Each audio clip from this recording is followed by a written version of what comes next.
right. Hi, everyone. My name is Mairi. I run Lighthouse, Edinburgh's radical bookshop, and I am going to be our sort of light touch host for today. I'm going to give some introductions to these two very esteemed booksellers, and then Ross is going to throw some questions at Mahmoud. We're going to sort of push things out, broader questions about bookselling and censorship and bookshops in this era that we're in, and then there will be lots of time for you guys to ask your own questions, so thinking caps on. Mahmoud Muna is a writer, publisher, and bookseller from Jerusalem, Palestine. He runs Jerusalem's celebrated Educational Bookshop and the Bookshop at the American Colony Hotel, both centers of the city's cultural and literary scene. He writes regularly on culture and politics with bylines in the LRB and the Jerusalem Quarterly, and published the first ever Arabic edition of Granta magazine. Most recently, he co-edited Daybreak in Gaza alongside Matthew Teller with Juliet Touma and Jayab Abu Safia. Ross Bradshaw is a bookseller and publisher of Five Leaves, whose career at the bookshop on the bookshop floor dates back to the Mushroom Bookshop in 1979. He is an integral part of the Alliance of Radical Booksellers and the Bread and Roses Award for Radical Publishing. Will you join me in welcoming Ross and Mahmoud?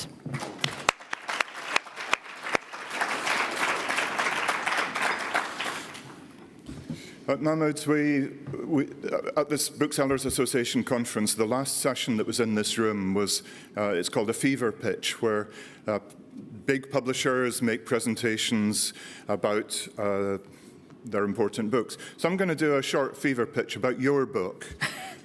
This is Daybreak in Gaza by Mahmoud Muna and Matthew Teller. It was published by Saki in 2024.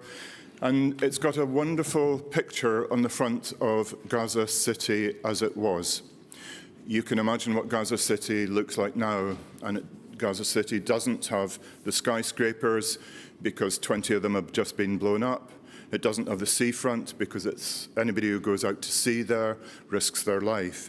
But the book is about stories of Palestinian lives and cultures, and it's about both the history of Gaza, the history of the people who lived there, but also the life that they lived.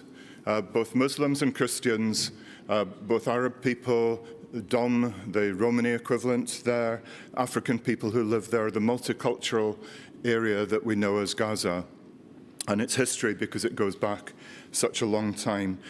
If anybody comes into your bookshop and says, what would you recommend about Gaza, about the current situation, I would always recommend this book. I've hand-sold many, many copies of it because people want to know about the situation, and they don't just want to know the horrors. Mm-hmm. There are horrors. Some of the people who are in this book are now dead. Some of the writers are now dead. And in the writing of it, the editing of it, well, I'm going to ask Mahmoud a bit about that in a second.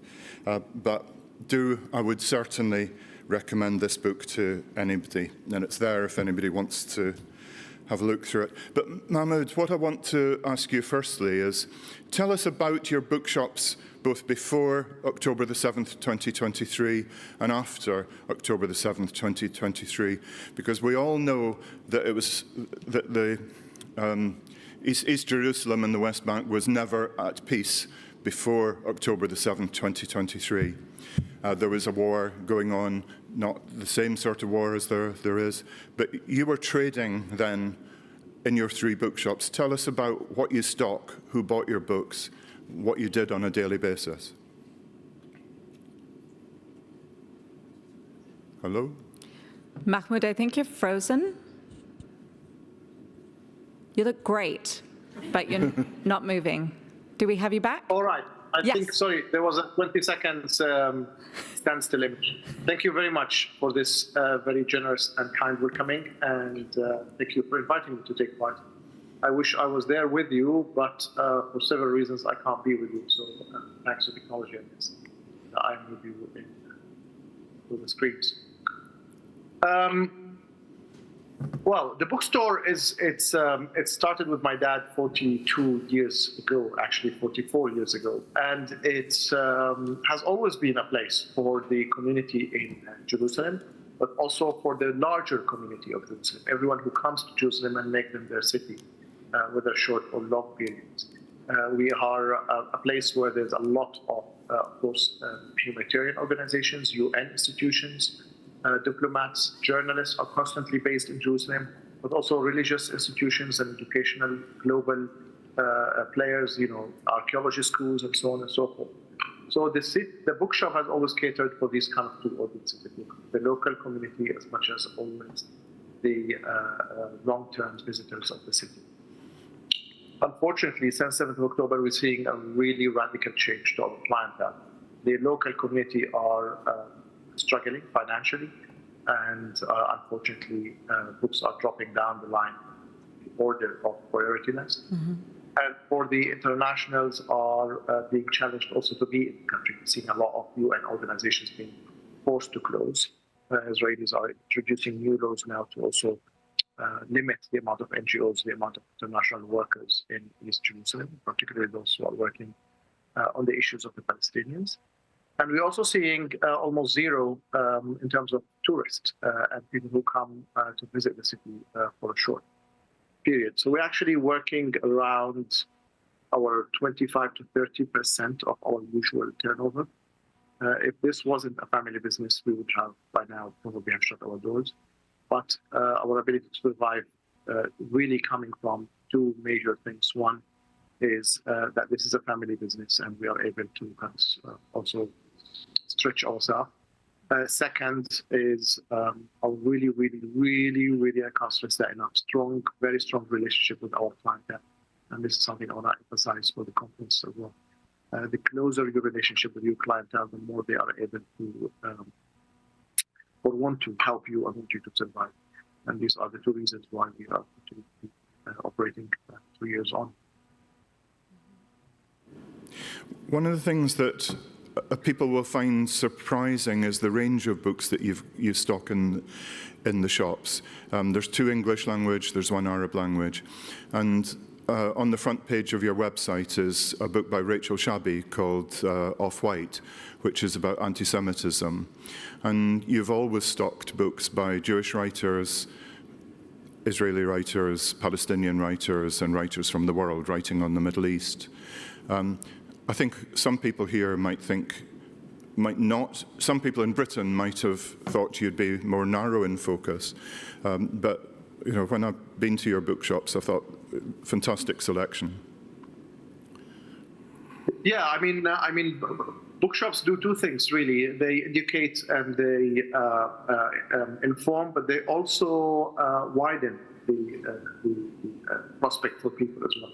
So we are always being a place that we have different narratives, so to speak, and different point of view as well. I think that would identify a good bookstore. I think also particularly being more and more famous to cater for a more like Middle East section or Israel-Palestine conflict books. It is our duty as well to actually represent the conflict from its wide 360 angle as well.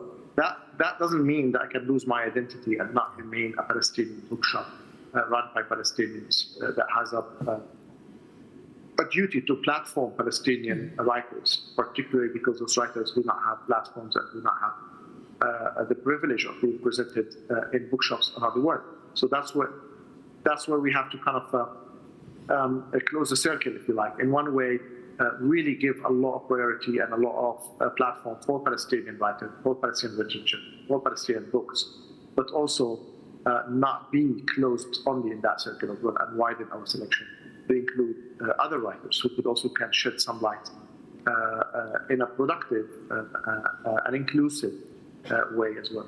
The only line I wouldn't cross in my bookshop process is not having propaganda or racist, all types of shapes of racism in my bookstore. But everything else, I think it has a place in these. Mm-hmm. In February and March of this year, you were raided twice, staff were detained, and the bookshop was briefly closed. I think in the end, were you charged? I can't remember if you charged. I think the raids were pretty illegal, but it led to an international campaign called Bookselling is Not a Crime, where lots of people contributed to try to ensure the future stability of the bookshop. You were supported by the Mediterranean Association of Booksellers, by the Booksellers Association here. Debbie James from Kibworth Bookshop raised it at the Parliamentary Book Awards, and it became one of the few international political issues that the Booksellers Association has took up, and it took it up with pride and with pleasure, I think. How did that pan out for you as a family then when you were raided in February and March? My dad, who started the bookshop, is still with us, and we are 6 brothers and 1 sister who works in the bookstores. So it is really a truly family business. People ask me, how do you decide on which books to stock? And I was like, well, 7 kids read every day, and we have our dinner table every night. That's our board meeting. That's how we decide. So it has been a very big challenge to our family, because the family legacy and our story in Jerusalem, our connection to Jerusalem, has always been through my dad's career in the morning as a teacher and in the afternoon as a bookshop. In the end, we were released after 48 hours of detention, one of the worst detention situations I could ever imagine. They did not push charges because they couldn't find any materials for incitement, which is the original charge that they wanted us to be charged under. The second day, they changed it to disrupting public order, and then they were trying to also convince the judge that we were disrupting public order by taking us away, me and my nephew, from inside the bookstores at Sunday afternoon. Nevertheless, we are out. We are back to our bookshops. There was no charges, and we continue to do the best the way we can, promoting literature, promoting books. But I would lie if I fail to say that there is a kind of a shadow over my shoulder, if you like, all the time. That's my freedom, my ability to continue to celebrate books and literature could be stopped, could be criminalized at any moment. And every day I leave my home in the morning, I kiss my daughters, and I come to work.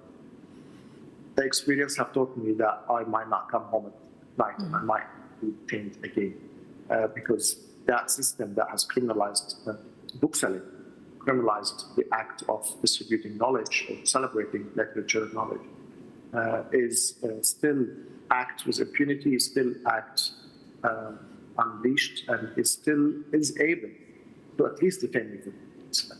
This new reality is the reality I'm living in now. And I'm trying to keep it away from my mind throughout the day.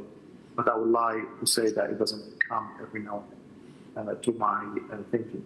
But I would finish by saying that this is also maybe give me a big motivation to even work harder.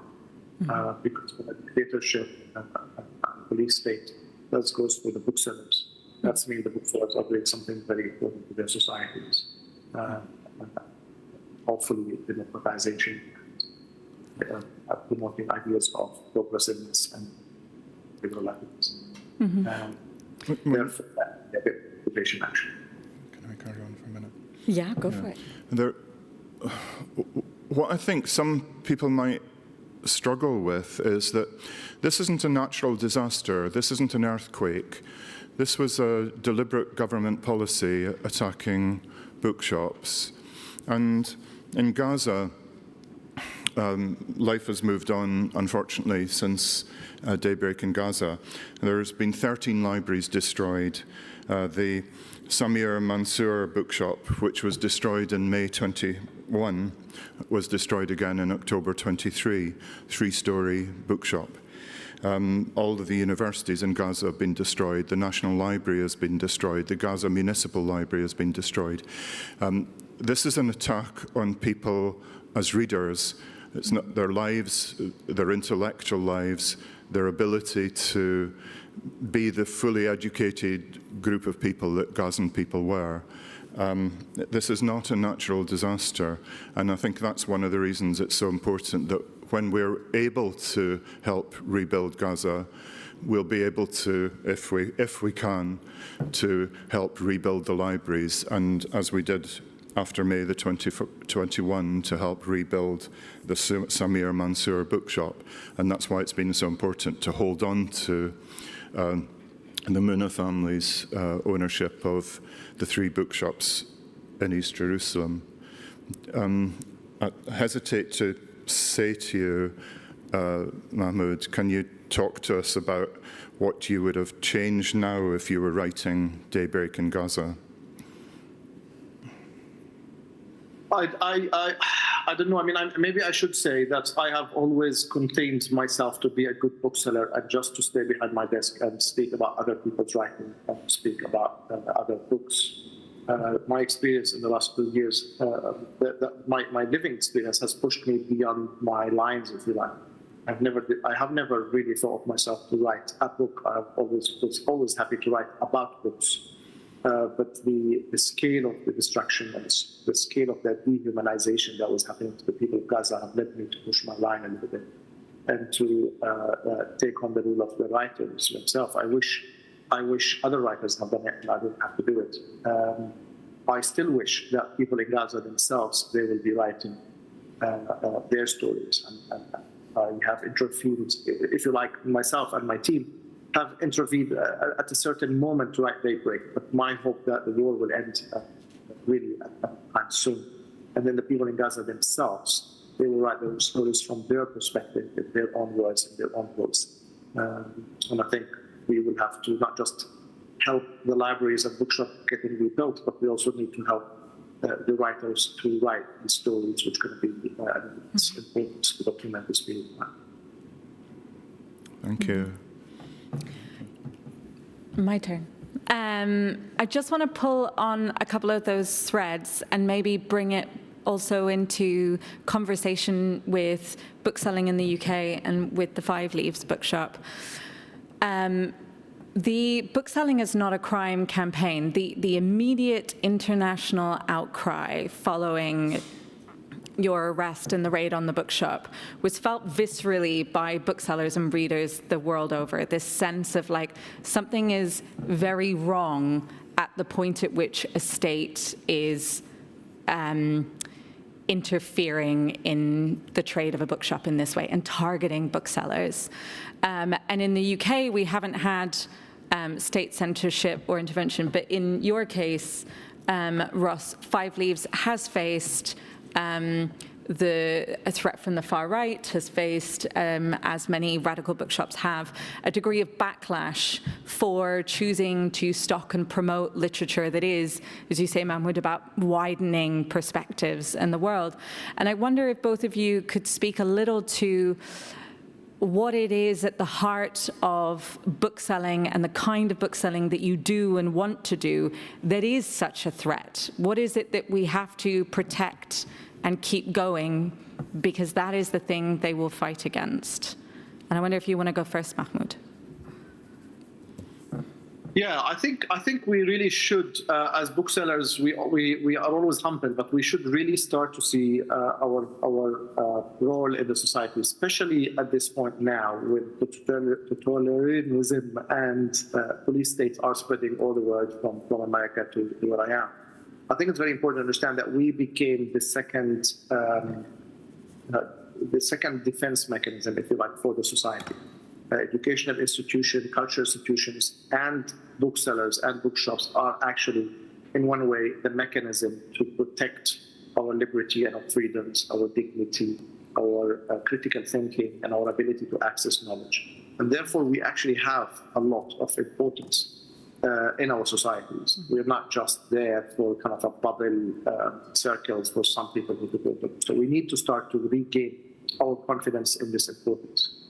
To put it lightly, we are more important than the doctors because we actually help societies. We don't help just individuals one at a time.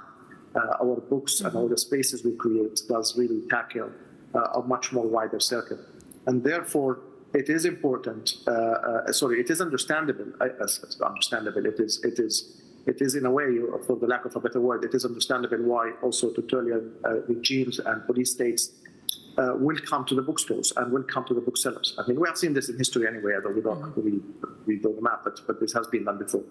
And therefore, we need to start to galvanize our forces together. We need to make sure that we are nicely connected to our community, appreciated by our community, supported by our community, but also supporting each other as well. And I think, commenting directly on what you said, I think the reason why the campaign was widespread and immediately resonates is because booksellers somewhere else in the world. I have received emails and phone calls from Israeli booksellers in Tel Aviv telling me, oh, this could be us. I have received emails from all around Europe, but also America, telling me could be us as well. And that's why the support is, yes, for me individually to support me at a very critical moment, but it's also in a way creating a mechanism, a defensive mechanism for us all booksellers, because in one way, we also defenders of our liberal progressive ideas in our society. I think it's very true, Ross. One of the things that really worries, I'm Scottish, I worry. There's one of the things that worries me is the Trumpism and its attack on the academy, because a lot of people in this room will stock books by Harvard University Press, by Columbia University Press, by Yale University Press, and so on. These universities have been under attack because of the liberal democracy that existed, or partially existed perhaps, within those universities. All of them have publishing wings, and some of the best writing on Israel-Palestine and on Black American history, any subject you like to consider, some of the best writings comes out of those university presses. And if those universities are under immense pressure for funding, well, the books that we are currently stocking from these universities were commissioned 2 years ago, 2.5 years ago, 18 months ago. Who is going to be commissioning now with 4 years of Trump ahead of them? Which university is going to be saying to their university presses, you can't publish on Black history anymore? So there's a lot of things.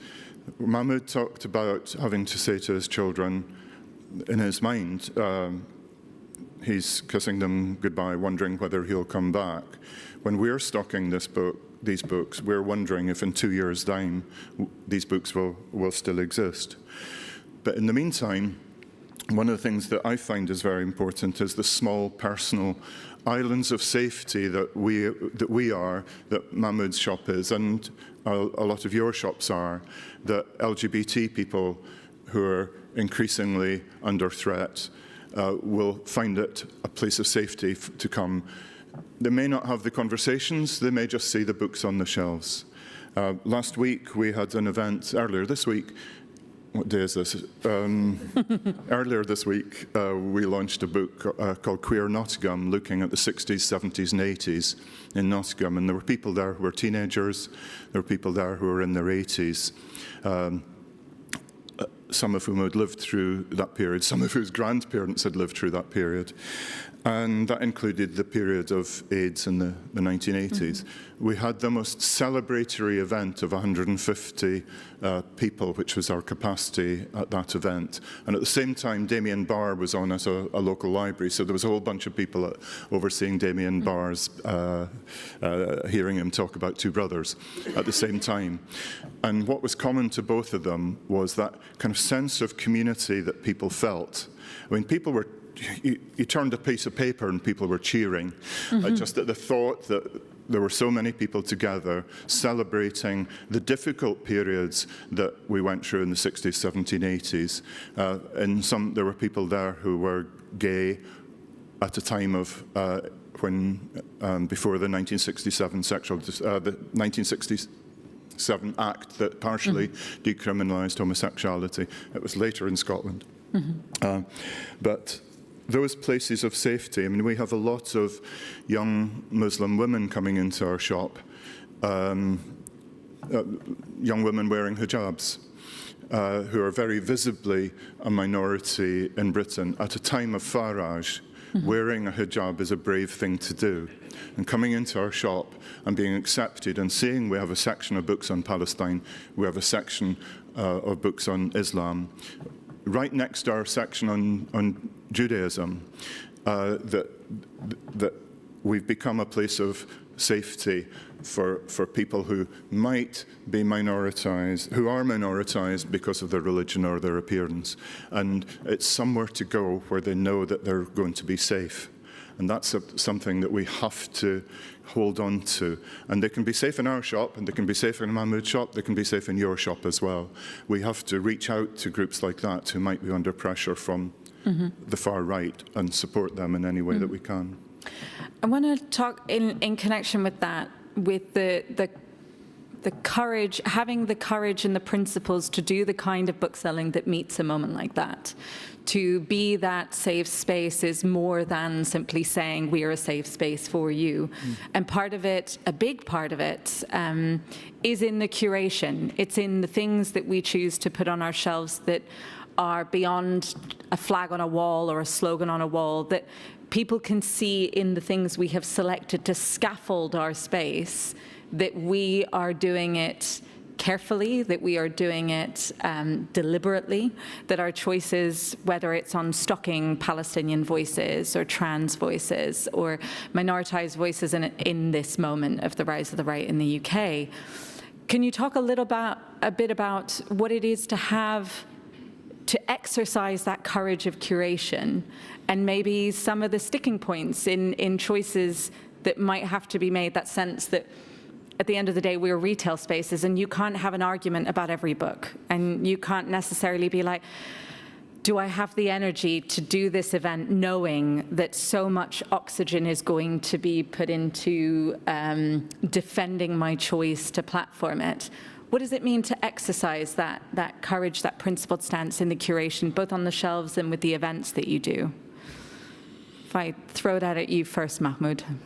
Yeah, thanks. That's a great question, because that's also this experience. Also, people ask you, because people assume that you have a certain books, and that's why the police are in your shop. And then once you tell them, no, I didn't have Adolf Hitler biography in my bookstore, then so you also ask yourself questions. Actually, yes, it is a curated bookstore. It's curated according to our understanding what our society needs, and I think that's where I usually anchor myself.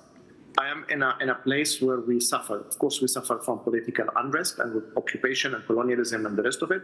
But we also have other issues. You're mentioning LGBTs. We still have a long way to go in East Jerusalem on this issue, or in Palestine, actually. We're speaking about women's rights. We're speaking about all other issues of liberties. For example, we speak about Jewish history, Jewish identity. We're also lagging behind. But then my role as a bookstore is to, yes, create a space where people are, I don't know if the right word is, provoked or intrigued to read something different or to read something that wouldn't read. But also do that in, I can't find a better word, but in moderation perhaps, or in staged, or in awareness, that in one way you are not losing your deep connection with your society, you're not losing your approvals from the society as their bookshop, but in so many other ways, you're also carrying them forward, you are moving them forward, moving the conversation as well. And I think that's where we usually, in the bookshop in Jerusalem, that's what we usually do. Somewhere in between, challenging people on their understanding, on their perceptions, but do that gently and very, very wisely, but constantly as well. And if you look at yourself, what we have achieved over 5 years or 6 years on issues like this, you can really, really, really be proud of your achievements as well. But that comes cumulative and come at a base and come at a constant deliberation and conversation with your society to know where the society is and where the conversation can be pushed in and to what pace. I hope that makes sense. Yeah, there's so much in meeting our readers where they are and being equipped to take them that little step further in whatever direction we feel we can expand that world. Ross. At the end of the day, these are bookshops, Mary. They are not my own library. In my own library, you'll find this is bookshops for the society, and I see my role in that society, and I see it as a progressive role that wanted to move the society forward. I love that. Ross? I was just thinking of some of the books on my library shelves. I have a shelf of books on Stalin. We don't have any books in the bookshop about Stalin. actually, one of our workers, a black worker, we were supplying a library, a private library, and at that stage, that library was kind of maybe a little old-fashioned. And this young black worker said to me, Ross, what is it about you older white men, thanks, Leah, that you reach a certain age and you start reading books on Hitler? And I said, that's really unfair, Leah. I read books on Hitler and Stalin. But in terms of curation, when I was here last year talking about being an ancient bookseller, some of you might have been in that session. I said the biggest challenge we have is HarperCollins boxes. It got a laugh last year too, strangely enough. So we're a radical bookshop, but that's our biggest challenge. But actually, curation, we all curate our. We're not an open house. Not every book will arrive on your shelves. Not every book will arrive on our shelves. Not every book will arrive on Waterson's shelves. Virtually every book will arrive on Amazon shelves, and that's a problem. That they stock books that perhaps should never be published or should not be available to the public. Anti-Semitic material, anti-Palestinian material, anti-black material. But we curate, except it's like, has anybody ordered the new Karen Desai book? It's 900 pages. Yes, I've ordered one. Do you think we should have 3? That's where we go in curation a lot of the time. But we do actually know that book was coming out, and we did stock it, and maybe we'll find 3 customers for it, and I suspect that we'll find more for it. But curation. I think often we don't have, as booksellers, we don't have time to stand back. Sometimes we just look at our shelves and think, who ordered that? You did, Ross. Yeah, in our shop, it's probably Jim, regardless of whether or not I ordered it. I'm conscious of time, and I want to give you guys a chance to ask your questions. So I've got one more, but if you plan on having a question, give us a wee wave, just so I can gauge. Yes, there's at least 2. Great. Okay. My last sort of question is sort of connected to that. There are this sort of state-level censorship, but there's also that level of censorship that we self-censor. We're deciding what's in our private libraries and our public libraries, but in our public spaces.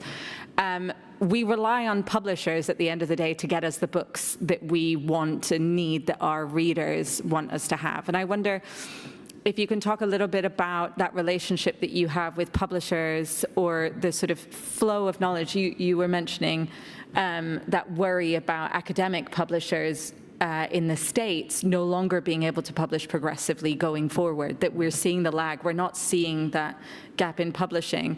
But so much publishing that we see as a radical bookshop is now mainstream publishing that would have been the margins 10, 15, 20 years ago. Where do you see the direction of flow, and in the books that you want to give to your readers, where do you see things going or hope to see coming?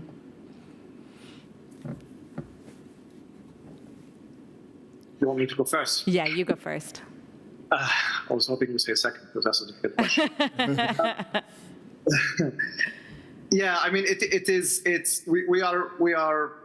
we don't have this direct daily, except when we go to the book fair and we actually meet some representative from the publishers. So it's been quite frustrating to have a loop to feed back into the publishers, to be honest, to tell them about how their books are being received locally. We're also a small market compared to other markets, so they probably just ignore us. But it is a role that we would like to play. On the Palestinian literature or Palestinian books, we've been able to play a much more effective and constructive role. One, we had many good stories in recommending writers, often new writers, to publishers, and be successful in getting them published. And I think that's something really important. A lot of the times, language is an obstacle. We know the writer is good because we can read them in Arabic, and we see that they are actually on something, and they're writing something very meaningful to our community. But then if the book is not translated, and not translated well, and not completely, then it's hard for publishers to pick it up sometimes, particularly. and more names in Arabic. But we've been playing that role by going to the publishers and say, look at this is really good. We're there to help, we're there to support. We did a couple of times even walk the extra mile and said, if this book is published, we foresee ourselves ordering, 200 copies or something of this book, because the author is local, we do some events. And that has been, at least with middle-sized publishers, and to some extent with a couple of stories with large publishers, that has been useful and good. Because at the end of the day, publishers also are retail, and they also want to sell the product of what they make. And if you kind of put the cart before the horse in a way and say, if this book is published, we will be able to buy such a large quantity, then maybe that helps them a little bit in taking the adventure. That's what I had to say on this.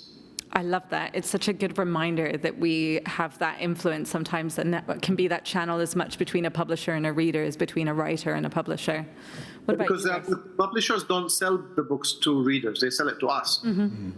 They hardly communicate with the readers as well, and that's why again it's another role that we forget, that we are that missing link, if you like, between the industry and the end user to use a very trade links. Yeah, it's a powerful place to be if we know how to use it. What about you, Russ? This was just a thought that came up a second ago.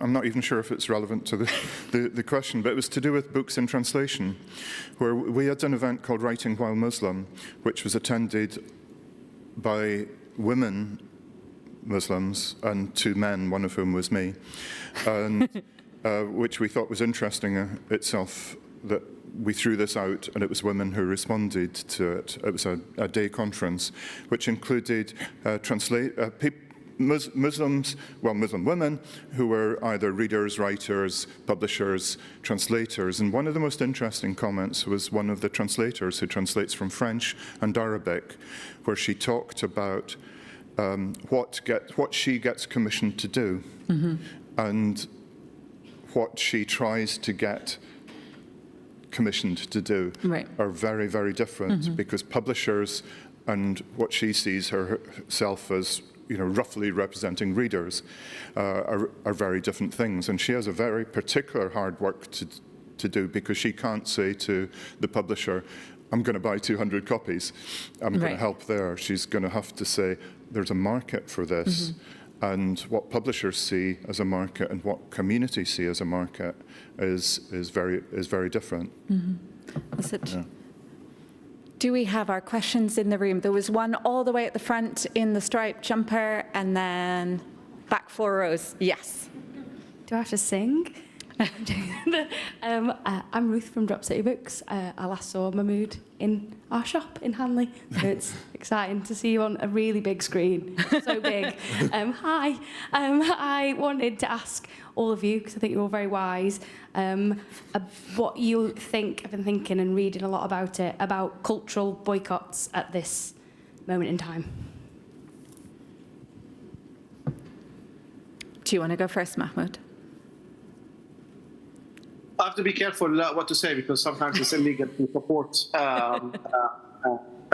promote ideas. I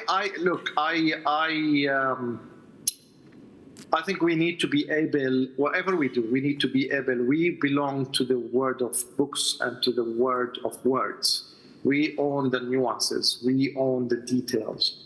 We deal with them every day. We need to be able to constantly ask ourselves the hard questions, the most difficult questions, and try to find the best answers. And I'm not meaning this in a cliche way. I will say that we have to always be able to differentiate between our allies and our unuseful allies, if you like. I don't want to use the word enemies, but we have to be able to identify our allies and not to crush them. Therefore, I would say we need to be very, very, very smart in executing any act of boycott or any act of dismissal. That doesn't mean we don't do it. That means we have to do it very, very smartly, and we have to do it very, very wisely. And we have to always remember that this is a technique. It's not an end goal. It is something that we use at a certain time in a certain way to achieve a certain objective. I would agree with Mahmoud. It's a really complex issue. I mean, I didn't bark with Barclays in apartheid era. I don't bark with Barclays now because of their involvement with the state of with Israel. I'm concerned about Palantir, which is a particularly militaristic Israeli company that's taking over information on our NHS. So that's the sort of thing that bothers me. We stopped David Grossman. You know, we stock writers from Israel, and we wouldn't stock every writer from Israel, but we'll pick and choose. But I think there's a difference between a cultural boycott where you end up harming people, and there's an economic boycott where you are challenging the companies. And certainly, you know, my pension fund from the County Council, because I worked for a few years from the County Council, I've tried to talk to them about their investments. I don't want them investing in arms companies. I don't want them investing in Caterpillar trucks. Big decisions of local authority pension funds or university pension funds or our local council pension funds are much more important than whether we stock this book or that book. But if we do have a boycott, as Mahmoud said, it has to be smart. Yeah, I think I would agree with all of those. I think strategy is a big part. What's the end goal?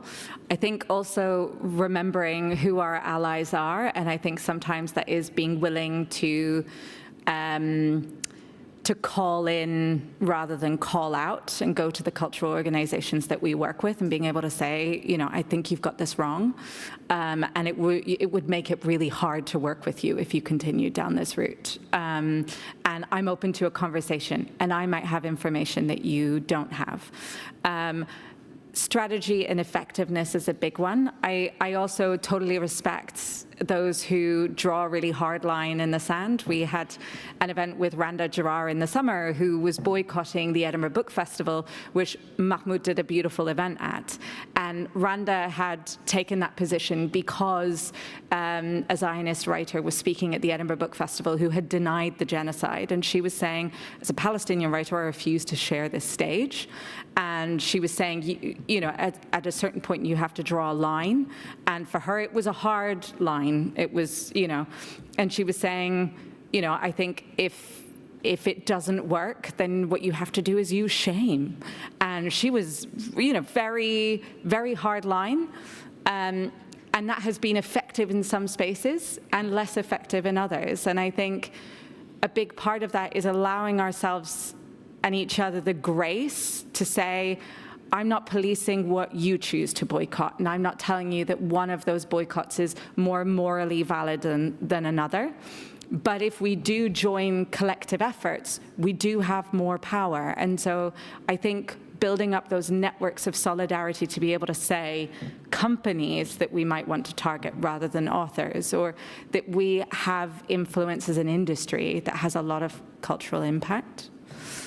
We had another question just behind. If I may, Mairi, just add one extra point here. I think we should also focus on how to platform and celebrate Palestinian writers and Palestinian literature that we do with Israeli literature. I think now there is an opening worldwide. There is a much more receptive communities to listen to the Palestinian writing. We're seeing a lot more younger, more eloquent Palestinian writers being writing and being published as well. But I think also we should pay a lot of our attention as well. Maybe our priority should be in platforming Palestinian voices and inviting Palestinian writers who live in the four corners of the world. It's not even, sometimes it's very easy. They just live next door sometimes. And give the chance for the Palestinian to own their narrative, if you like, and to speak about their stories themselves. That also is, I think, is the more priority, if you like. Yes, so the question, go for it. I wonder if you know about a book that's been published fairly recently, which is a collection of diary entries by a young man in his 30s who was living in Gaza and writing a weekly strip that was published in The Guardian. And that's been collected into a hardback book, and I've bought a couple of copies just a couple of weeks ago. Do you know about it? I think the title is Who Will Tell My Story? A Gaza Diary, and it's anonymous. Him and his sister have crossed over into Egypt, and he feels unsafe. So we don't know his name. Right. We don't know exactly where he is. But do you know the book? Is that when you've been able to stock, Mahmoud? Yeah, I mean, of course, we know the book, we sell the book. I might even have a little guess of who the writer, but that's not something I'm going to share tonight. It's a great book. It is exactly what I was saying earlier. It is, again, giving the agency to the people to write their own story. So I did in the Daybreak. This is what this book is. There's another book, there's the Gaza Diary as well. There's many Atif Abu Saif's books. There's so many. There is Ahmad Abu Noq, We Are Not Numbers. I think we are witnessing in this war, and maybe this is, I'm not, maybe this is in one way the if there is any the advantage of not having international journalists in Gaza, that the result was that the Palestinians are pushed themselves to have to write these humanist stories. I'm not suggesting that it's good that their journalists are not there, but I'm saying it's like we have seen quite uniquely, actually, compared to the previous wars, many Palestinian writers from Gaza contributing and writing in many ways and forms. And I think this is very important to celebrate it and to promote it, because it is within it, it holds the most raw emotionally and the most accurate informationally about what's happening in Gaza. And it's finally the Palestinians are unquestionably having the agency to their own story and to their own narrative. I think that's actually a beautiful note to end on, this reminder that we can elevate and celebrate and make commercially successful Palestinian voices, to encourage publishers to continue to do that outside of this horrific moment, and that we do shift the dial through our bookshops in terms of the conversations and people knowing these very human stories. Thank you for bringing up the book. Thank you for your questions. Ross and I are kicking around for the rest of the day, but Mahmoud is going to disappear back into his bookshop. Will you all join me in thanking them very warmly for today? Thank you for having me. Good luck, Ross and Mairi.